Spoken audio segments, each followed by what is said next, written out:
A Anvisa adia a resposta ao pedido de autorização para o uso dos testes de Covid feitos em casa. E quem procura os exames em farmácias não encontra ou tem que esperar. Rio de Janeiro suspende vacinação infantil por falta de imunizante. Onda de calor intenso na América do Sul causa danos ao ser humano e aos animais. Polícia faz nova operação da comunidade do Jacarezinho no Rio de Janeiro. Helicóptero cai e assusta turistas em uma praia de Santa Catarina. Nos Estados Unidos, o medo da tecnologia 5G perto dos aeroportos está provocando o cancelamento de voos. E a última instância da Justiça da Itália condenou o ex-jogador Robinho a 9 anos de prisão por abuso sexual em grupo. Agora no Jornal das 22.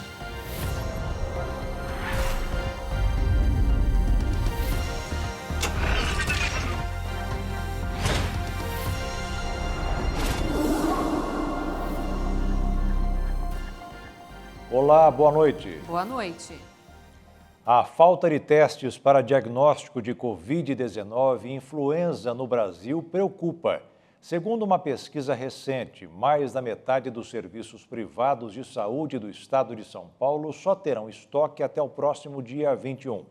A nossa reportagem conversou com uma infectologista para entender os riscos da falta de testes, não só para a disseminação desses vírus, mas para as pessoas infectadas. Entramos em contato com uma grande rede de farmácias de São Paulo para saber se o desabastecimento já chegou à capital. Vocês estão fazendo testes de Covid?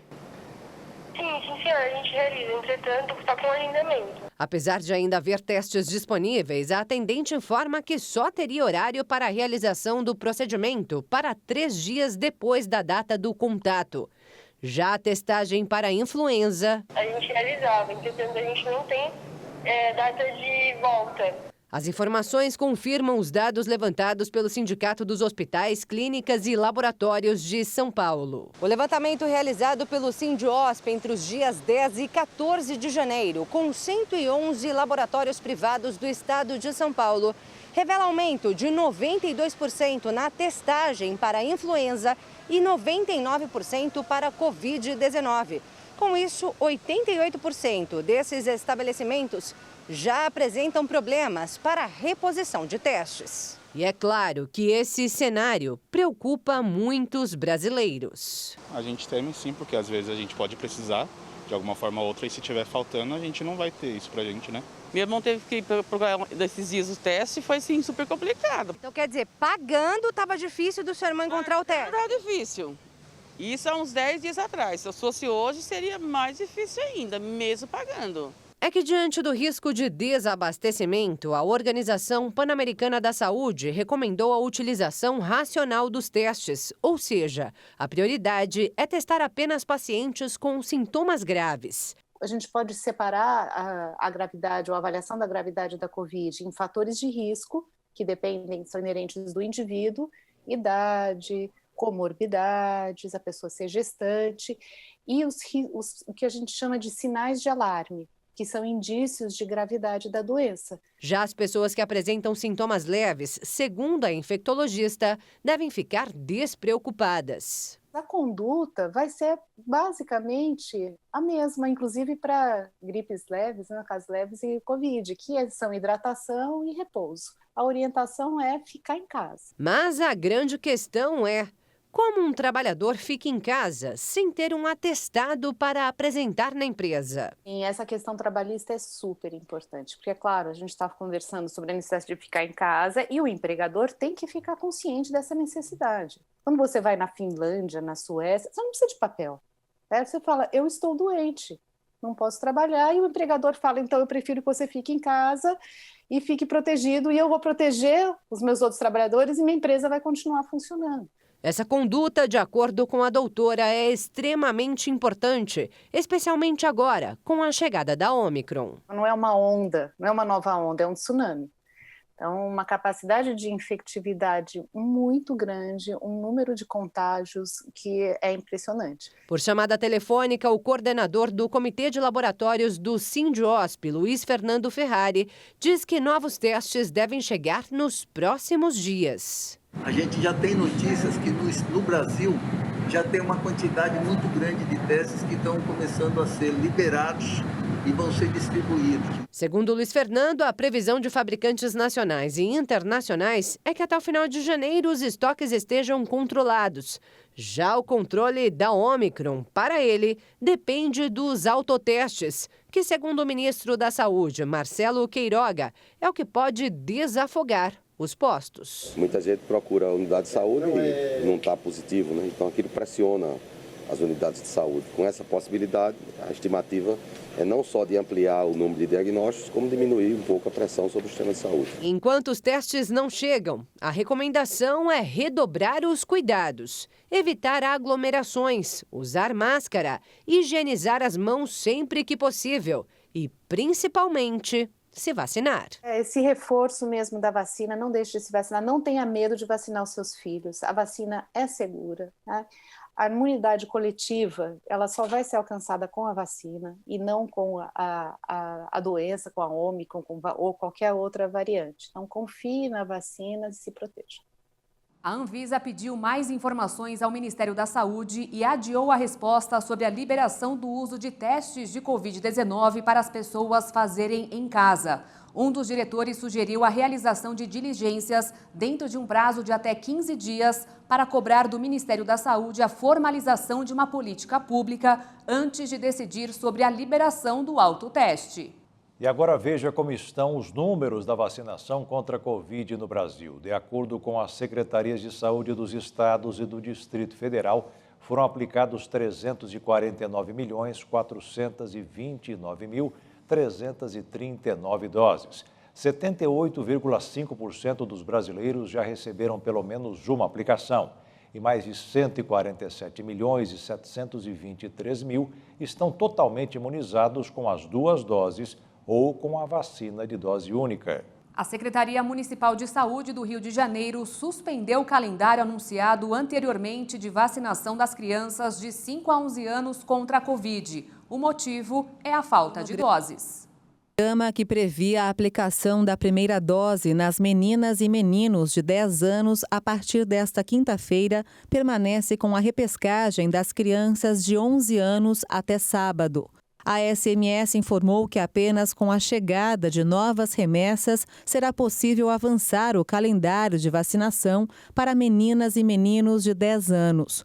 A Secretaria de Estado de Saúde recebeu do Ministério da Saúde 93.500 doses de vacina pediátrica para distribuir aos 92 municípios fluminenses. Mas as doses não são suficientes para dar prosseguimento ao calendário.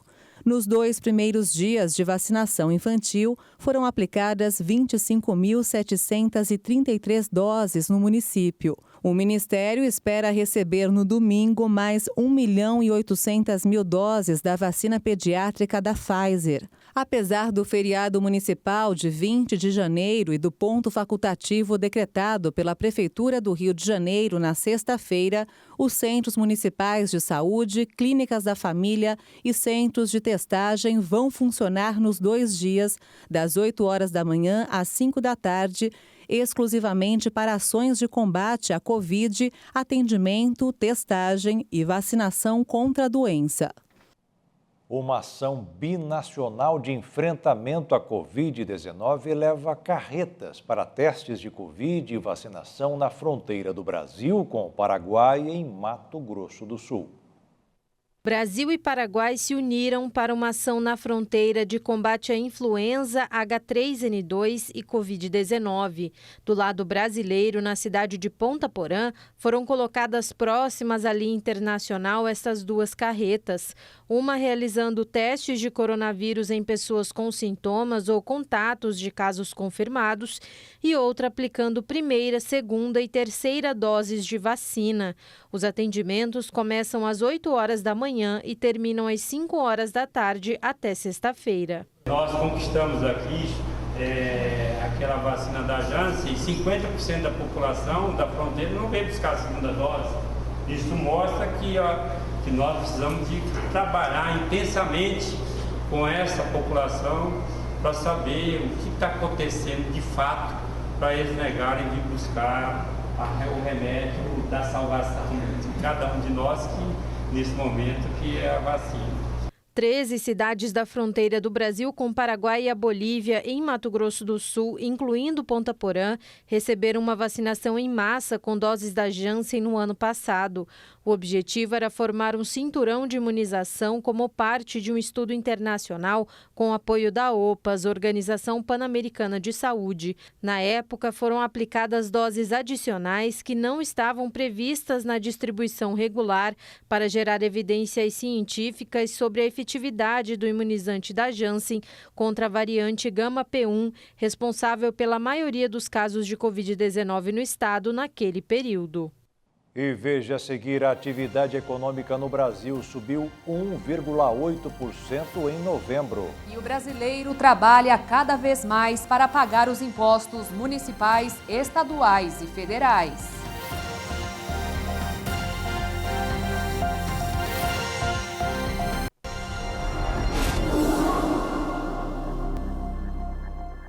O brasileiro paga entre impostos, taxas e contribuições dezenas de tributos federais, estaduais e municipais. No ano passado, a arrecadação federal foi recorde, com alta de 4,92% em outubro, de 178,742 bilhões de reais. Foi o maior para o mês desde 2016. Em 2021, a população brasileira trabalhou 5 meses para pagar tributos. Foi o que apontou o Instituto Brasileiro de Planejamento e Tributação.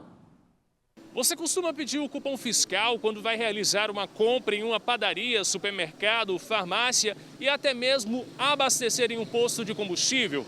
Já percebeu o quanto de tributo federal, estadual e municipal que é pago?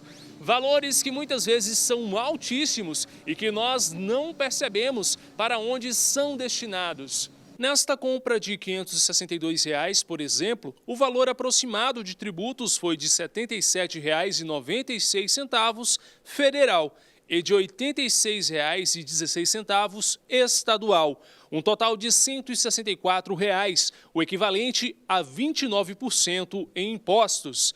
Neste outro cupom, 34% só de tributação. Dos R$ 167 em produtos, R$ 57 foram de tributos. Este é Senilton. Segundo ele, o cupom fiscal sempre é exigido em suas compras, só não se atenta muito a quanto paga em taxas. Falar a verdade, é a primeira vez que eu olho. Eu nunca tinha olhado quanto que dá desconto de imposto, não. Nunca olhei, não. Primeira vez que você me falou aí que nós olhamos aqui agora, mas... O motorista de caminhão diz que o impacto maior da cobrança é no trabalho. Os impostos nos combustíveis são os maiores. Eu olho mais quando é combustível, desconta também muito. O imposto aqui na Bahia está muito alto, o combustível. Vai fazer o quê, né? É a vida, né? Luana diz que deveria ser feito o reembolso do valor. Paga imposto e não recebe nada. Eu acho isso um grande absurdo, que o consumidor ele está pagando a mais do que deve, né? Se você compra um sal, você está pagando o triplo. Se o sal é R$1, você está pagando 50 centavos a mais. Não ter retorno. Essa é a maior reclamação de muitos. Não vê o retorno de jeito nenhum. Você olha nas rodovias, você olha somente o imposto federal, né, que a gente tem. O municipal, eu não sei como que é, mas o federal, você pega a malha viária, principalmente, tá difícil viajar. E você paga caro no imposto. Muito caro. Não tem retorno nenhum. Inclusive no imposto do combustível, né? Que eu sei que é bastante alto. Sem retorno. Essa economista pontua a necessidade da cobrança desses valores para a manutenção da máquina pública. A carga tributária é necessária. Por que ela é necessária? Porque a máquina pública ela tem um custo e ela não gera riqueza. O Estado, União e município, eles não geram riqueza, eles não geram ganhos, eles geram despesas para que essa máquina funcione para atender a população como um todo. Quanto maior a máquina pública, mais cara ela fica. E ela precisa dar essa arrecadação tributária para poder custear essa máquina. A questão é que quando a gente paga para que a máquina pública funcione, ela tem que dar um retorno para o cidadão. E como é que esse imposto ele retorna para o cidadão? Com os serviços que são ofertados. É a saúde, a educação, é a segurança. Então, se você recebe uma saúde de qualidade, uma segurança de qualidade, uma educação de qualidade, esse imposto ele está sendo bem empregado, ele está sendo bem alocado. Quando isso não acontece, aí o cidadão ele se sente desconfortável, porque ele está pagando caro para uma entrega ruim. Então, realmente tem que se questionar. O que precisa ser realizado é uma reforma tributária. Nosso sistema tributário ele é regressivo. Não importa se você ganha 10 mil ou se você ganha R$1.000, você vai pagar o mesmo valor na carne, o mesmo valor no arroz. Né? O que vai variar são produtos que têm uma qualificação, uma qualidade um pouco inferior uma da outra, e aí o preço vai ser inferior. Mas tanto o que ganha 10 mil como o que ganha 1.000 vai pagar a mesma carga tributária. Você pode aumentar em cima da renda, você pode aumentar em cima de patrimônio, você pode aumentar, não tributando em cima da indústria, porque a indústria gera emprego, gera renda, tem que ter uma arrecadação um pouco menor, né? Eu acho que a gente pode deixar de uma forma mais equilibrada, de maneira que não prejudique tanto pessoas de menor poder aquisitivo. O Brasil recuperou uma posição e subiu para a 7ª classificação entre os países que mais atraíram investimento estrangeiro direto em 2021 globalmente, segundo estimativas da Agência das Nações Unidas para o Comércio e o Desenvolvimento. O fluxo desse investimento para a economia brasileira cresceu mais de 100% no ano passado, passando para 58 bilhões de dólares, ante 28 bilhões de dólares em 2020, se recuperando e voltando aos níveis médios de 2016, 2019, antes da pandemia. No mercado financeiro desta quarta-feira, o dólar fechou com a maior queda desde o fim de dezembro, de 1,70%, com o real liderando os ganhos entre as principais moedas globais, em meio a um rally nas mercadorias, correção para baixo do dólar no mundo e algum alívio em receios político-fiscais domésticos. Com isso, a moeda norte-americana ficou cotada em R$ 5,46 na venda. Já a Bolsa de Valores fechou em alta de 1,26% com 108.013 pontos. O brasileiro está aderindo cada vez mais aos meios eletrônicos de pagamento. No ano passado, o uso de cheques caiu 24% e chegou ao nível mais baixo da história. Mais detalhes com a repórter Maria Clara Leite. Segundo dados divulgados pela Federação Nacional dos Bancos, no ano passado foram compensados 219 milhões de cheques, o que representa a queda de 93% em relação a 1995. O número de cheques devolvidos em 2021 foi de pouco mais de 18 milhões, ou seja, 8,5% do total dos compensados. Para a Febraban, essa queda no uso de cheques no país é reflexo do avanço dos meios de pagamento digitais, como o Pix, criado no final de 2020, mas que até agora já soma 7 bilhões de transações. De São Paulo, capital, Maria Clara Leite. A Fundação Getúlio Vargas divulgou hoje o monitor de atividade econômica, mostrando que o Brasil cresceu 1,8% em novembro do ano passado. A indústria e o setor de serviços subiram, enquanto a agropecuária caiu. Pelo lado do consumo, todos os indicadores foram positivos, o que inclui as famílias, o governo e os investimentos. O PIB oficial do país será divulgado pelo IBGE no começo de março. As eleições deste ano estão marcadas para o dia 2 de outubro, mas até lá, os candidatos e os partidos terão uma série de prazos para cumprir. Pelo menos 12 pré-candidatos já anunciaram a intenção em concorrer à presidência, mas o excesso de concorrentes poderá levar a uma polarização extrema no segundo turno. Partidos, candidatos e eleitores precisam ficar atentos às datas do calendário eleitoral este ano. O primeiro turno das eleições foi marcado para o dia 2 de outubro, mas até lá, uma série de prazos devem ser cumpridos. A partir de agora, divulgação de pesquisa eleitoral só com registro antecipado no Tribunal Superior Eleitoral. Também está proibida a distribuição de bens, valores e benefícios por parte da administração pública a cidadãos, exceto em casos de calamidade pública ou programas sociais já em andamento. A janela partidária para que deputados federais e estaduais concorram à eleição sem perder o mandato ocorre entre o dia 3 de março e 1º de abril. Para prefeitos ou governadores que quiserem disputar outros cargos, é necessário renunciar ao mandato até o dia 2 de abril. A exceção são os candidatos que têm a intenção de concorrer à reeleição. Também até o dia 2 de abril é a data limite para que legendas e partidos obtenham o registro dos estatutos junto ao TSE. Este também é o prazo para que os candidatos tenham domicílio eleitoral no local onde vão disputar as eleições. As convenções partidárias para a escolha dos candidatos poderão ser realizadas entre o dia 20 de julho e 5 de agosto, e as candidaturas dos que pretendem concorrer às eleições devem ser formalizadas junto ao Tribunal Superior Eleitoral até o dia 15 de agosto. O TSE julgará os pedidos até o dia 12 de setembro. Mas a corrida eleitoral já começou.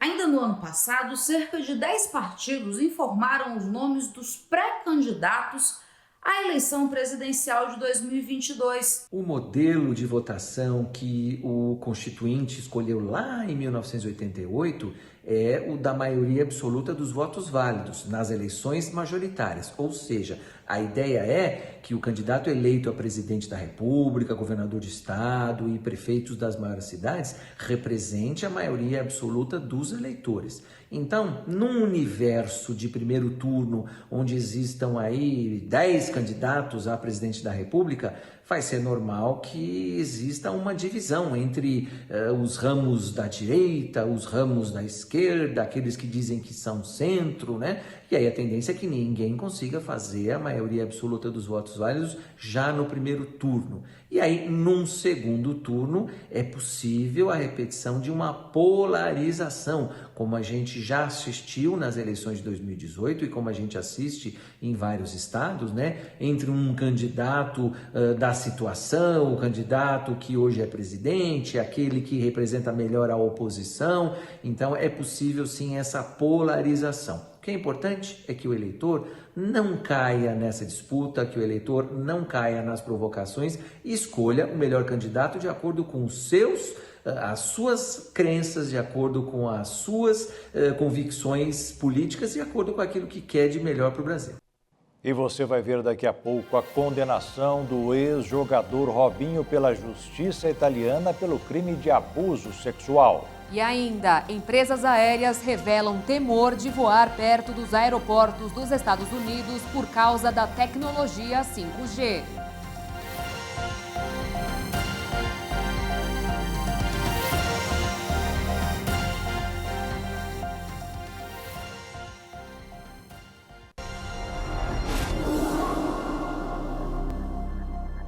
Policiais civis e militares realizaram uma nova ação na comunidade do Jacarezinho, na zona norte do Rio de Janeiro, na manhã desta quarta-feira. É a primeira fase do projeto Cidade Integrada, que tenta recuperar o controle do território dominado por organizações criminosas.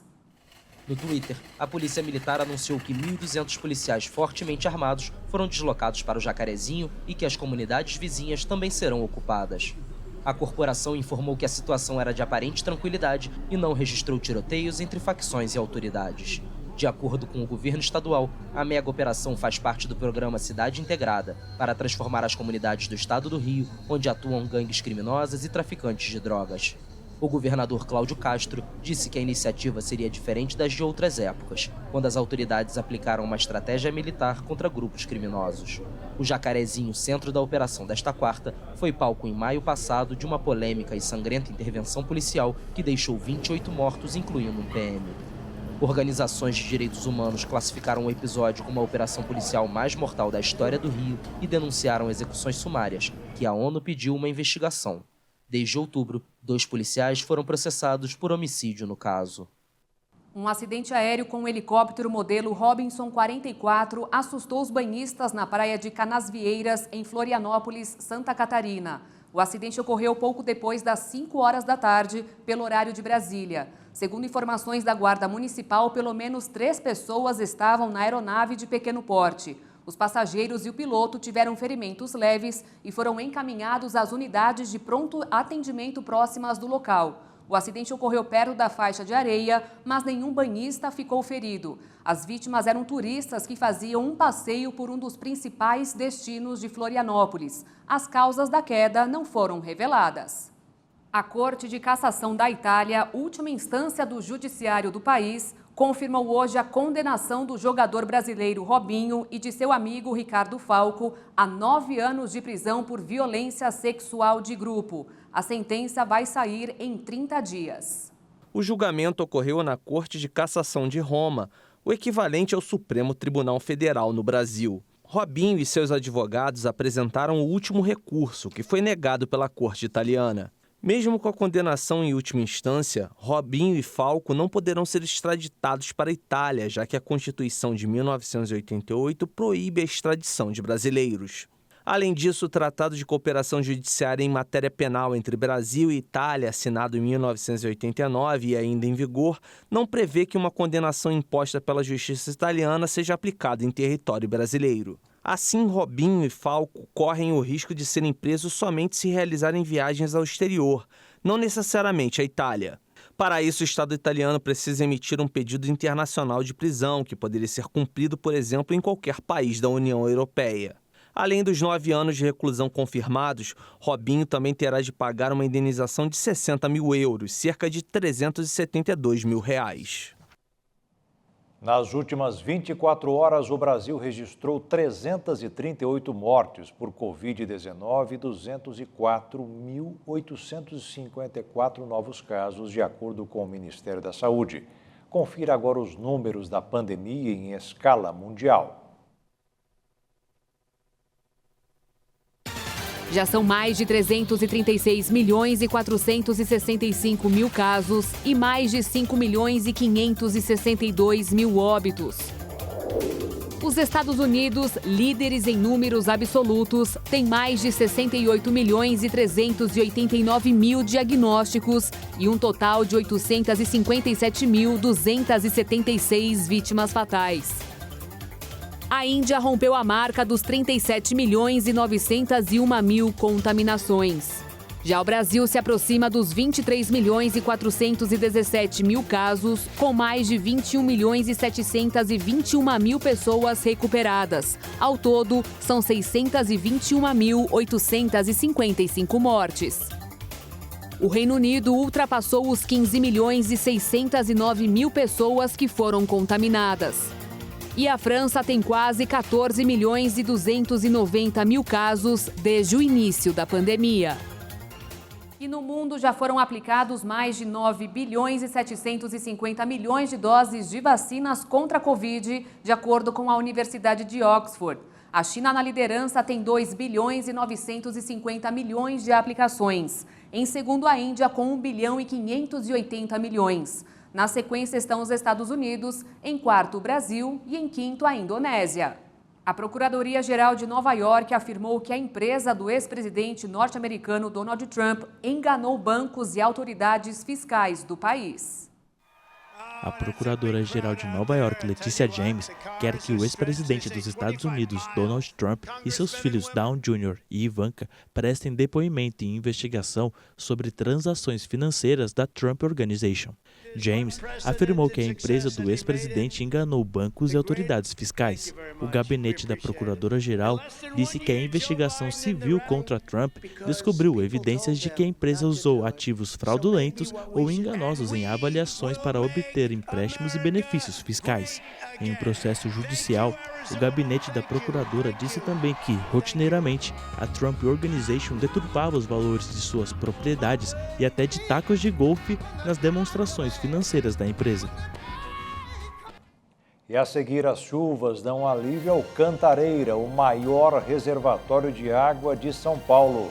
E a onda de calor que atinge a América do Sul causa problemas à saúde das pessoas e dos animais.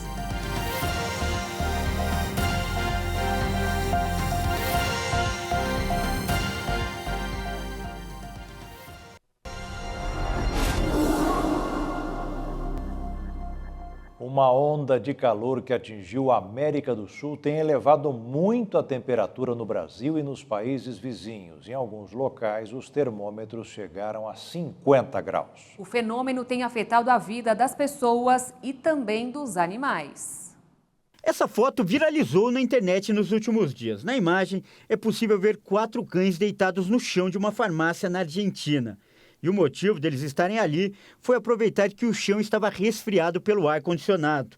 O estabelecimento fica em La Banda, que tem registrado temperaturas bastante elevadas nos últimos dias.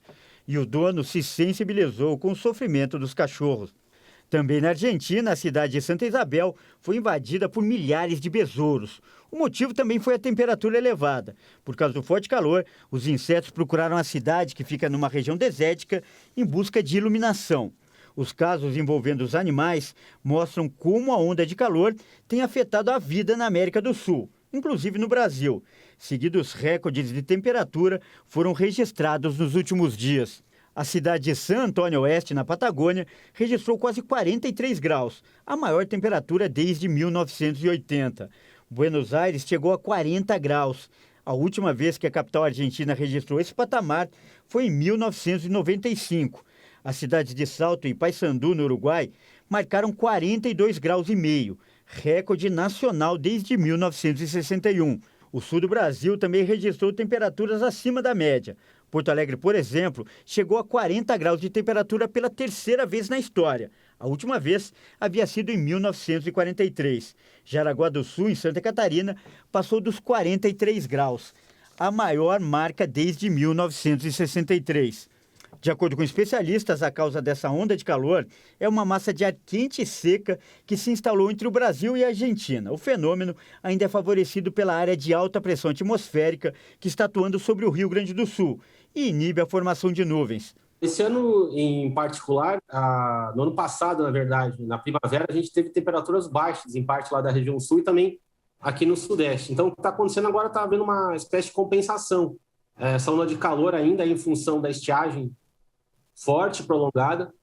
Em anos de estiagem costuma ter temperaturas mais elevadas e picos de calor. Então, em parte, dá para se acreditar o fenômeno La Niña, que é aquele resfriamento das águas lá do Oceano Pacífico. Então, ele costuma acarretar, num primeiro momento, temperaturas um pouco mais baixas, mas depois, na época de verão, quando tem muita radiação solar, muitos dias de céu claro, as temperaturas vão, cada dia, gradativamente ficando mais elevadas. Então, essa onda de calor se instalou já há mais de uma semana lá no sul.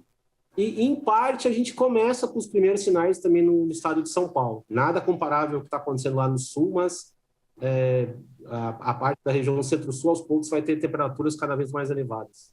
E o calor se tornou uma preocupação mundial. A ONU acaba de divulgar um relatório que revela que 2021 foi um dos 7 anos mais quentes da história. A temperatura média global ficou 1 grau acima do período pré-industrial. E o meteorologista do IMET explica que esse aquecimento do clima começou na década de 80 e o fenômeno vem se intensificando agora. Ele ainda faz um alerta.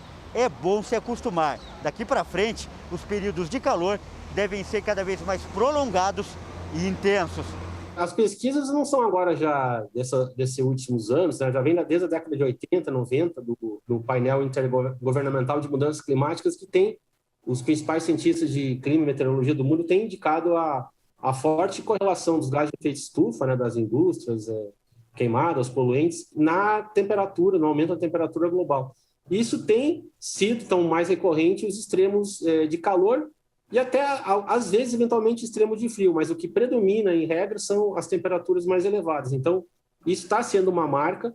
Não é possível dizer que essa onda de calor é diretamente associada ao efeito estufa, mas o que se espera daqui por diante é que cada vez mais os picos de calor sejam mais prolongados e mais intensos. Então, pode realmente ser um indicativo de que sejam ondas de calor também secas ou enchente. Como o meteorologista fala, os eventos extremos, como a gente acabou de ver, algumas áreas chovem mais, outras áreas são mais secas, então isso tem se agravado nessas últimas décadas. E as altas temperaturas também esquentaram aquela velha discussão. O que é melhor, calor ou frio? Você prefere o calor ou o frio? Cara, na minha região é calor. Mesmo hoje que está um calor acima da média? Mesmo hoje, nós não temos frio na nossa região. Por que você prefere o calor? Sei lá, já é adaptação nossa lá. Eu não sou de São Paulo, então... Você é de onde? Sou do Pará. Do Pará. Então já está acostumado com o calor? Já estamos acostumados com o calor. Um calor como esse, que as pessoas acabam ficando desanimadas, reclamam muito, para você é normal? Não, isso aqui tá frio. Você prefere o calor ou o frio? Frio. Por quê? Porque eu passo menos mal, porque no calor eu fico doente. Num tempo como esse, então, para você é difícil? Sim. Qual que é a grande dificuldade? Eu ficar doente porque sobe muito pólen, muito pó da rua. Você prefere o calor ou o frio? Frio. Por quê? É muito mais confortável você ficar para trabalhar, para fazer as coisas. O calor você fica muito indisposto, né? Eu não suporto calor, fica suado, aí você não se veste nem bem, né? Que a gente fala bastante. Então, para mim, o frio você tem muito mais disposição para fazer tudo. Um dia como hoje, por exemplo, está sofrendo? Tô sofrendo, tanto que eu tô andando só onde tem sombra. E gostando ou não, é preciso tomar alguns cuidados especiais nesse período de calor, como orienta a médica. Em relação à nossa vestimenta, evitar usar roupas muito quentes, roupas muito escuras, de preferência roupas de algodão. Usar sempre chapéu para proteger o nosso rosto dos raios solares. Usar óculos escuros com proteção ultravioleta. Evitar a exposição ao sol no período entre 10 horas da manhã e 4 horas da tarde. Usar filtro solar sempre que sair de casa e reaplicar após ir na piscina e na praia. Em relação à nossa alimentação, beber bastante líquido, beber cerca de 2 a 3 litros de água por dia, fazer alimentações mais leves, ricas em frutas, verduras, legumes, evitar alimentos processados com muito condimentos, evitar a ingestão de bebidas alcoólicas e alimentos muito açucarados. O mês de janeiro começou com muita chuva em alguns estados brasileiros. Em São Paulo, o sistema Cantareira, o maior produtor de águas na região metropolitana, terminou 2021 com 24,9% da capacidade, na chamada fase de restrição, quando fica acima de 20% e abaixo de 30%. Porém, tem se recuperado e pode subir para a fase de alerta, quando o armazenamento fica entre 30% e 40%. Hoje, ele está com 30% de sua capacidade, o que traz um pouco mais de conforto, mas ainda assim requer atenção de acordo com especialistas. E olha só, um bloco de cimento se desprendeu do alto de um prédio no centro de São Paulo e danificou um Fusca que estava estacionado na frente do edifício. O proprietário do carro registrou queixa na polícia e quer que o condomínio arque com os prejuízos. A falta de manutenção dos prédios do centro de São Paulo tem colocado pedestres que passam pelas calçadas das ruas em perigo. Um exemplo foi o de Hermi Panzo, que estacionou seu carro na rua Timbiras, em frente ao número 607, e quando voltou, o veículo havia sido atingido por um bloco de cimento que se desprendeu do alto do edifício. A nossa equipe conversou com o dono do Fusca atingido, que registrou queixa na polícia e disse esperar ser ressarcido pelo condomínio. Eu acabei de falar com a síndica e entramos em acordo, fez embora verbal, mas vamos ver, a polícia está aqui também para auxiliar, tem um boletim que de certa forma, segundo o policial, vai me servir para uma certa proteção. Se acontecer alguma coisa, eu tenho como acionar alguns outros mecanismos judiciais. Você tem ideia do prejuízo, mais ou menos?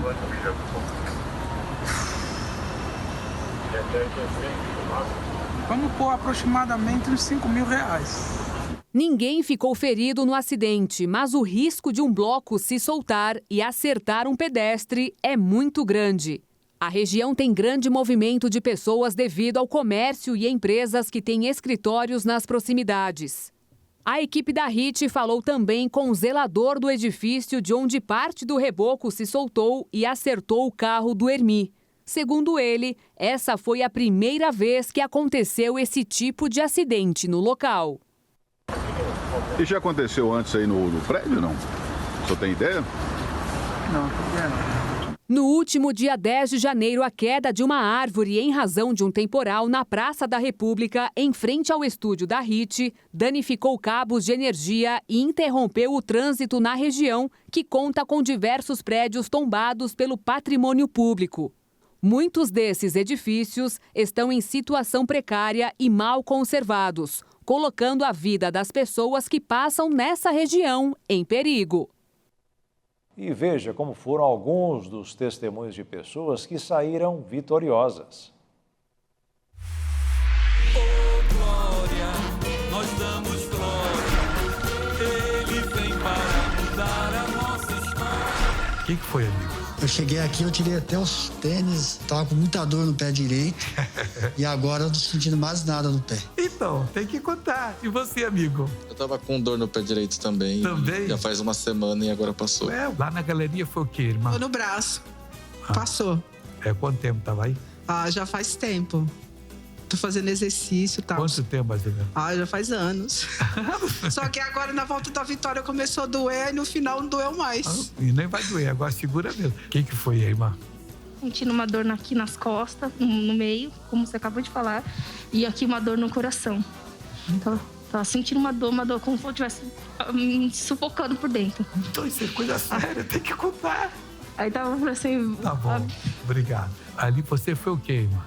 Depressão, missionário. Eu sou do estado do Ceará. Minha mãe me trouxe pra cá porque eu tava... Até tentei suicídio. Aí pedi ajuda da minha mãe, ela me trouxe pra cá, comecei a vir pra igreja. Eu não conseguia nem dormir. Ela me deu remédio 2 noites e nada. Aí comecei a vir pra igreja, graças a Deus, me tornei outra pessoa. E é isso mesmo, Jesus faz. Você vê como é que tem testemunho guardado aí, pessoal. Pregar, uma das maneiras também, você tem que ser garimpeiro, você tem que revolver e ficar olhando as pedras preciosas ali até pegar uma, senão você joga fora, aqui não tem nada. Oh, glória, nós damos glória, ele vem para mudar a nossa história. E o Jornal das 22 termina aqui. Obrigada pela sua companhia, um ótimo descanso para você e nós te esperamos amanhã. Boa noite, fique na paz. Tchau.